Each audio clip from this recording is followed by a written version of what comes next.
மூன்றாவதாக மஸ்ஜிதுல் அக்ஸா. அந்த குத்பா ஷேக் ஹாலித் அபு ஜும்மா ஹிஃபிதுல்லாஹ் பொதுவாக முஹம்மது ஸல்லல்லாஹு அலைஹி வஸல்லம் அவருடைய பிறந்த இந்த மாதத்தை வைத்து அதனுடைய முஹம்மது ஸல்லல்லாஹு அலைஹி வஸல்லம் சரிதைகள் வர்ணனைகள் தன்மைகளை ஞாபகம் செய்வதனூடாக நாம் அடைய வேண்டிய படிப்பினைகள், மீலாத் மூலம் நாம் அடைய வேண்டிய படிப்பினைகள். ஹம்து ஸலவாத் தக்வாவுடைய வசதி பின்னால் அல்லாஹ் சுப்ஹானஹு வ தஆலா ஆல இம்ரான் 164 வசனத்திலே ரசூல் ஸல்லல்லாஹு அலைஹி வஸல்லம் அவர்களை அவர்களிலே நாங்கள் அல்லாஹ் அனுப்பி வைத்த அந்த சந்தர்ப்பம் மூமின்களுக்கு செய்த உபகாரம் என்றெல்லாம் சொல்கிறார். நபி அவர்களுடைய வருகையே நமக்கு ஒரு உபகாரம், ஒரு பாக்கியம். எனவே முஹம்மது ஸல்லல்லாஹு அலைஹி வஸல்லம் அவருடைய பிறப்பு நமக்கு ஒரு விமோசனம், ஒரு பாதுகாப்பு, ஒரு ஒளி, ஒரு நியாமத்துகள், ஒன்று சிறந்த பண்பாடுகளை பாதுகாப்பதற்கு, கலாச்சாரங்களை பாதுகாப்பதற்கான ஒரு பிரதானமான ஒரு தூண்டுகோலாக உந்து சக்தியாக அமைந்திருக்கிறது. அதே போன்று அல்லாஹ் அம்பியா 107 வசனத்திலே உங்களை நாங்கள் அகிலத்தாருக்கு அருளாக அனுப்பியிருக்கிறோம் என்று அல்லாஹ் நபி அவர்களை பரவலான ஒரு அருள் என்பதாக வர்ணித்திருக்கிறான். எனவே உம்மத்துக்கு ஒரு விமோசனம், ஒரு விடுதி, ஒரு விடிவு, அதே போன்று ஆபத்துகளிலிருந்து பாதுகாப்பு, கெடுதிகள் நெருக்கடியிலிருந்து ஒரு விசாலத்தன்மை ஏற்படுத்துவதுதான் முஹம்மது ஸல்லல்லாஹு அலைஹி வஸல்லம் அவர்களுடைய அந்த வருகை, அவருடைய பிறப்பு என்பதை வர்ணித்துவிட்டு, பொதுவாக முஹம்மது ஸல்லல்லாஹு அலைஹி வஸல்லம் அவர்கள் பிறந்தது எப்பொழுதுமே ஒரு அநியாயத்துக்கான ஒரு முடிவாக, எப்பொழுதும் ஒரு மனிதனுக்கு செய்கின்ற அநியாயம் அவனை இல்லாமலுக்கும், அவனை அழித்துவிடும். அதே போன்று ஒரு பலகீனருக்கு அநியாயம் அத்துமீறி ஒரு பலசாலி அநியாயம் செய்வது, அதே நேரம் ஒரு ஏழைக்கு, வறுமை கோட்டில் வாழக்கூடிய ஒரு ஏழைக்கு ஒரு பணக்காரன் அப்படியான அத்துமீறலில் ஈடுபடுவது, இப்படியான விடயங்கள் எல்லாமே தகர்த்தொழிக்கப்பட்ட ஒரு வருகையாகத்தான் நபித்துவ வருகை வந்தது. அது அல்லாஹ் சுப்ஹானஹு வ தஆலா ரஹ்மத்தாக அனுப்பியிருக்கிறான். அவருடைய பிறப்பே ஒரு ரஹ்மத். என்னுடைய வருகையும் அவருடைய வாழ்க்கையும் முன்மாதிரிகளும் நமக்கு ரஹ்மத்தாக இருக்கிறது. எப்பொழுதுமே தடுமாற்றத்தில் ஆழ்ந்திருக்கக்கூடிய இந்த மனித இனம் என்று தான் கஷ்டப்படுகின்ற, சிரமப்படுகின்ற இந்த போர், அதே போன்ற அநியாயங்கள், அத்துமீறல், அராஜகங்கள் அனைத்தையும் விட்டு எப்பொழுதுமே வெளியாகுவதற்கு நாடினால், இந்த வழிகேடு, தவறு, பாவங்கள், அநியாயங்களை விட்டு விடுபட நாடினால் முஹம்மது ஸல்லல்லாஹு அலைஹி வஸல்லம் அவர்களுடைய வாழ்க்கை முறைகள், அதை கடைபிடிப்பதன் மூலம், இஸ்லாத்தை பின்பற்றுவதன் மூலம் கியாமத் நாள் வரைக்கும் நிம்மதியாக வாழ முடியுமே தவிர உலகளாவிய அடிப்படையில் முயற்சித்து அதை அடைய முடியாது. அல்லாஹ்வுடைய பாதத்தில் அர்ப்பணித்திருக்கிற போராளிகளே, இந்த முஹம்மது ஸல்லல்லாஹு அலைஹி வஸல்லம் மௌலித் இருக்கிறது, மீலாத் இருக்கிறது, நமக்கு ஒரு பெரும் மேலெண்ணத்திலே, ஆதரவிலே ஒரு பாடத்தை புகட்டுகிறது. அல்லாஹ்வுடைய நம்பிக்கையிலே பாடம் போட்டுகிறது. எப்பொழுதுமே மடமையின் இருள் அது நீங்கிவிடும், வழிகேடு நீங்கிவிடும் என்பதில் ஒரு நல்ல ஒரு சிறந்த பாடத்தை நமக்கு படிப்பினையாக தருகிறது. எனவே மௌலித், நபியுடைய மீலாத், இதை நாங்கள் ஞாபகார்த்தம் செய்வது, அவருடைய வரலாறுகளை பேசுவது எங்களுக்கு எப்பொழுதுமே சத்தியத்தில் நிலைத்திருக்கின்ற ஒரு படிப்பினை தருகிறது. அடிப்படையான அம்சங்களில் நாம் நம்மை ஆழமாக பதிக்க வேண்டிய ஒரு படிப்பினை தருகிறது. எப்படி ஆரம்பத்தில் தனியாக நபியவர்கள் அந்த அழைப்பு பிரச்சாரத்தை, ஏகத்துவ பிரச்சாரத்தை ஆரம்பித்தார்கள், எவ்வளவு சிரமங்களுக்கு முகம் கொடுத்தார்கள், சோதனைகளுக்கு முகம் கொடுத்தார்கள், எப்படி அதை விடாப்பிடியாக சாதித்து காட்டினார்கள் என்பதை நமக்கு ஒரு விடாப்பிடியாக போராடுகின்ற ஒரு படிப்பினையை நமக்கு முஹம்மது ஸல்லல்லாஹு அலைஹி வஸல்லம் வாழ்க்கை சரிதை படித்து தருகிறது. எனவே நீங்கள் உங்களுக்கு அறிவிக்கப்படக்கூடிய வகையை பற்றி பிடித்துக் கொள்ளுங்கள், எந்த கட்டத்திலும் விட்டுவிட வேண்டாம். நீங்கள் நேரான வழியில் இருக்கிறீர்கள். ஜுஹ்ரூஃப் 43 அதே போன்று உங்களுக்கு முன்னாலும் பல ரசூல்மார்கள் பொய்ப்பிக்கப்பட்டார்கள், அவர்கள் பொறுமையாக இருந்தார்கள், பொய்ப்பிக்கப்பட்ட பொழுது பொறுமை செய்தார்கள் அந்த சந்தர்ப்பங்கள். எனவே நோவிக்கப்பட்டார்கள், எங்களுடைய உதவி அவர்களுக்கு வரும் வரை, உதவி கிடைக்கும் வரை பொறுமை காத்தார்கள். அல்லாஹ்வுடைய வார்த்தைகள், முடிவுகளை மாற்றக்கூடிய உரிமை, மாற்றக்கூடியது எதுவும் கிடையாது. உங்களுக்கு முன்னோர்களான ரசூல்மாருடைய சம்பவங்கள், செய்திகள் வந்திருக்கின்றன. அவர்களை போன்று நீங்கள் விஸ்தரமாக பொறுமையாக இருங்கள் என்று சொல்லி முஹம்மது ஸல்லல்லாஹு அலைஹி வஸல்லம் அவர்களை அல்லாஹ் வலுப்படுத்தினான், உறுதிப்படுத்தினான். அவர்கள் தைரியமாக இருந்தார்கள், உறுதியாக இருந்தார்கள்.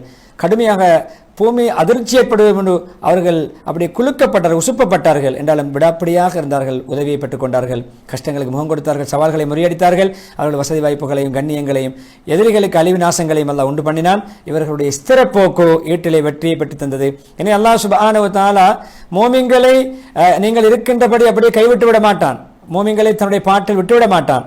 கெட்டதை நல்லதிலிருந்து அல்லாஹ் பிரித்தறியும் வரைக்கும், முனாஃபிக்குகளை, நயவஞ்சகர்களை, பாவிகளை, கெட்டவர்களை பிரித்தறியும் வரைக்கும், நல்லதிலிருந்து தீயதை, நலவிலிருந்து கெட்டதை பிரித்தறியும் வரைக்கும் அல்லாஹ் இப்படியே தொடர்ந்து விட்டுவிட மாட்டான்.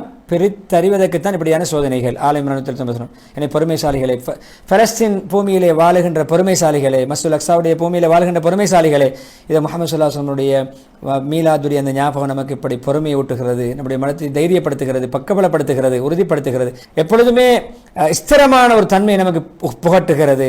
எந்த சோதனை கஷ்டங்களிலும் நாம் கஷ்டங்களுக்கு முகம் கொடுக்கின்ற பொழுது பொறுமையோடு, சவால்களை முறியடிக்கின்ற ஒரு தைரியத்தோடு முகம் கொடுக்க வேண்டும்.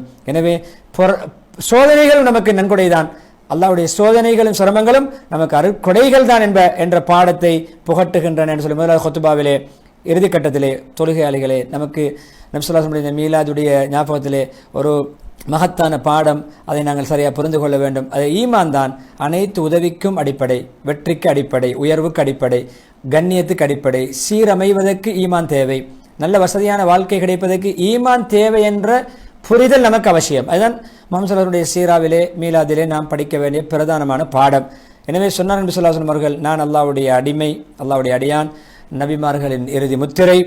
ஆதம் அலைஹிஸ்ஸலாம் களிமண்ணிலே இருக்கின்ற பொழுது அல்லாஹ் என்னை இறுதி நபியாக முடிவெடுத்து விட்டான். எனவே நான் உங்களுக்கு ஆரம்ப கட்டங்கள் விடயங்களை நான் உங்களுக்கு போதிக்கிறேன். பிரதானமான முடியும், நான் என்னுடைய தந்தை மூதாதை இப்ராஹிம் அலைஹிஸ்ஸலாம் துஆவுடைய பரக்கத்தால் வந்தவன். ஈசா அலைஹிஸ்ஸலாம் என்னை பற்றி நன்மாராயம் சொல்லியிருக்கிறார்கள். நான் ஈசா சத்து நன்மாராயம், நான் வருவேன் என்ற நன்மாராயம் சொல்லியிருக்கிறார்கள். எனவே என்னுடைய தாய் கண்ட கனவு, என்னுடைய தாய் நான் பிறக்க முன்னரே என்னுடைய பிறப்பு பற்றிய நல்ல கனவை கண்டார்கள். எனவே எல்லா நபிமார்களுடைய தாய்மார்களும் இப்படி கனவை கண்டிருக்கிறார்கள் என்று சொன்னார்கள். எனவே இறுதி நபி என்ற விடயத்தை போதித்தார்கள் என்று சொல்லி அந்த ஹதீஸோடு துஆ செய்து இஸ்திக்பார் முதல் ஹுத்பா முடித்துவிட்டு இரண்டாவது ஹுத்பாவை ஹம்து ஸலவாத் தக்வாவுடைய பின்னால் இந்த மௌலிதுடைய ஞாபகார்த்தங்களை நமக்கு கொண்டுதான் ஒற்றுமை முக்கியம் என்பது, ஒற்றுமையின் பக்கம் பிரச்சாரம். எப்பொழுதுமே நம்முடைய ஐக்கியம் தேவை. நாம் எல்லோரும் ஒன்றாக செயல்படும். நம்முடைய நபி ஒரு நபி தான், அதே போல் நாமும் ஒரே சமூகம் ஒன்றாக செயல்பட வேண்டும். என்னுடைய அபிப்பிராயங்கள் வித்தியாசப்படலாம், ஆனால் நாங்கள் ஒற்றுமையில் உடன்பட வேண்டும், ஒன்றுபட வேண்டும். அதுதான் இந்த அநியாயம், அத்துமீறல்கள், இப்படியான குலவாதங்கள், கோத்திரவாதங்கள், இப்படியான விடயங்களிலிருந்து நாங்கள் ஒதுங்கி ஐக்கியப்பட வேண்டும். சிந்தனைகள் சேரக்கூடாது, பண்பாடுகள் சேரக்கூடாது. முஹம்மது ஸல்லல்லாஹு அலைஹி வஸல்லம் ஏகத்துவ வழிகாட்டல் ஒளியிலே நாங்கள் ஒன்றுபட வேண்டும். அப்பொழுது உரிமையை பாதுகாக்க, நிம்மதி அடையலாம், பாதுகாப்படையலாம் என்று சொல்லிவிட்டு, யாராவது யாராவது ஒருவர் எனக்கு என்னுடைய பெயரை சொல்லி சலாம் சொன்னால் அல்லாஹ் எனக்கு என்னுடைய ரூஹை மீட்டு தந்து அந்த சலாம் சொன்னவருக்கு பதிலளிக்கின்ற சந்தர்ப்பத்தை தருகிறான். நபி ஒரு சலாம் சொல்வது, நபி ஸல்லல்லாஹு அலைஹி வஸல்லம் அவர்களுக்கு அல்லாஹ் உயிரை கொடுத்து மீட்டு கொடுத்து நம்முடைய சலாம் அவர்களை உயிரை கொடுக்கிறது. அந்த உயிர் கொடுத்து அல்லாஹ் நமக்கு அந்த சலாத்துக்கு பதில் சொல்லுகின்ற பாக்கியத்தை நபி ஸல்லல்லாஹு அலைஹி வஸல்லம் அவர்களுக்கு வழங்குகிறான், சந்தர்ப்பத்தை வழங்குகிறான் சொல்லி சலவாத்துடைய சிறப்பை சொல்லி அழகான நீண்ட சலவாத்தை ஓதி, அதே போன்று நீண்ட துஆ பிரார்த்தனை, குறிப்பாக தன்னுடைய பூமியில் கஷ்டப்படுகின்ற மக்களுக்கு, அநியாயம் இழைக்கப்படுகின்ற அந்த மக்களுக்கும் துஆ செய்து ஹத்தீப் ஹாலித் அபு ஜுமா ஹஃபிதுல்லாஹ் தன்னுடைய ஹுத்பாவுக்கு முற்றுப்புள்ளி வைக்கிறார்கள். 3 ஹுத்பாக்கள் மூலமும் படிப்பினை பெறுவோம். முதலாவது ஹுத்பா பொறாமையை பற்றி, பொறாமையுடைய விபரீதங்கள், பொறாமையில் இப்படி தவிர்த்து கொள்வது, பொறாமையுடைய தண்டனைகளை பற்றி பேசியது. அதே நேரம் இரண்டாவது ஹுத்பா பிறருக்கு தீங்கிழைக்காமல், அநியாயம் செய்யாமல், மனித உரிமை மீறல்களில் ஈடுபடாமல் மனித உரிமைகளை பேணுவது சம்பந்தமாக, அதன் மூலம் நன்மைகளை பாதுகாத்துக் கொள்வோம், மனித உரிமைகளில் ஈடுபட்டு நன்மைகளை அளித்துக் கொள்ள வேண்டாம் என்ற பிரதானமான கருப்பொருள் அந்த ஹுத்பாவை மதீனா முனவருடைய ஹத்தீப் அவர்கள் அமைத்திருந்தார்கள். மூன்றாவதாக நபியோருடைய இந்த பிறந்த மாதம், அந்த மௌலித், அந்த மீலாதுடைய ஞாபகார்த்தங்களை நாம் பெற வேண்டிய படிப்பினைகளின் அடிப்படையிலே ஐக்கியம், ஈமான், அது விடாமுயற்சி, பொறுமை, சகிப்புத்தன்மை, சவால்களை முறியடிக்கின்ற பண்பு, ஸ்திரப்போக்கு, அல்லாஹ்வின் மீது நம்பிக்கை என்ற பல படிப்பினைகளை முஹம்மது ஸல்லல்லாஹு அலைஹி வஸல்லம் சீராவிலிருந்து முன்வைத்து தன்னுடைய மக்களை தைரியமூட்டி, இன்னும் உற்சாகப்படுத்தி, அமைதிப்படுத்தி, நிதானப்படுத்தி, அவர்களுடைய மனதை ஆறுதல் படுத்தி அந்த ஹுத்பாவை மஸ்ஜிதுல் அக்ஸாவுடைய ஹத்தீப் ஹாலித் அபு ஜுமா அமைத்திருந்தார்கள். என்னை 3 ஹுத்பாக்கள் மூலம் பயன்பெற்று பிறருக்கும் எத்தி வைப்போம் என்ற வேண்டுகோளோடு நிகழ்ச்சி தயாரித்து வழங்க நண்பர் ரிஸ்வானுக்கு நன்றி செலுத்தியவனாக, உங்கள் அனைவர்களுக்கும் அல்லாஹ் ரஹ்மத்தும் பரக்கத்தும் செய்வானா என்ற துஆவோடு மீண்டும் ஒரு மனாபிர் இஸ்லாம் நிகழ்ச்சியில் உங்களை சந்திக்கும் வரை விடைபெறுகிறேன். வ ஆஹிரு தாவானா அல்ஹம்துலில்லாஹி ரப்பில் ஆலமீன். வஸ்ஸலாமு அலைக்கும் வரஹ்மத்துல்லாஹி வபரகாத்துஹு.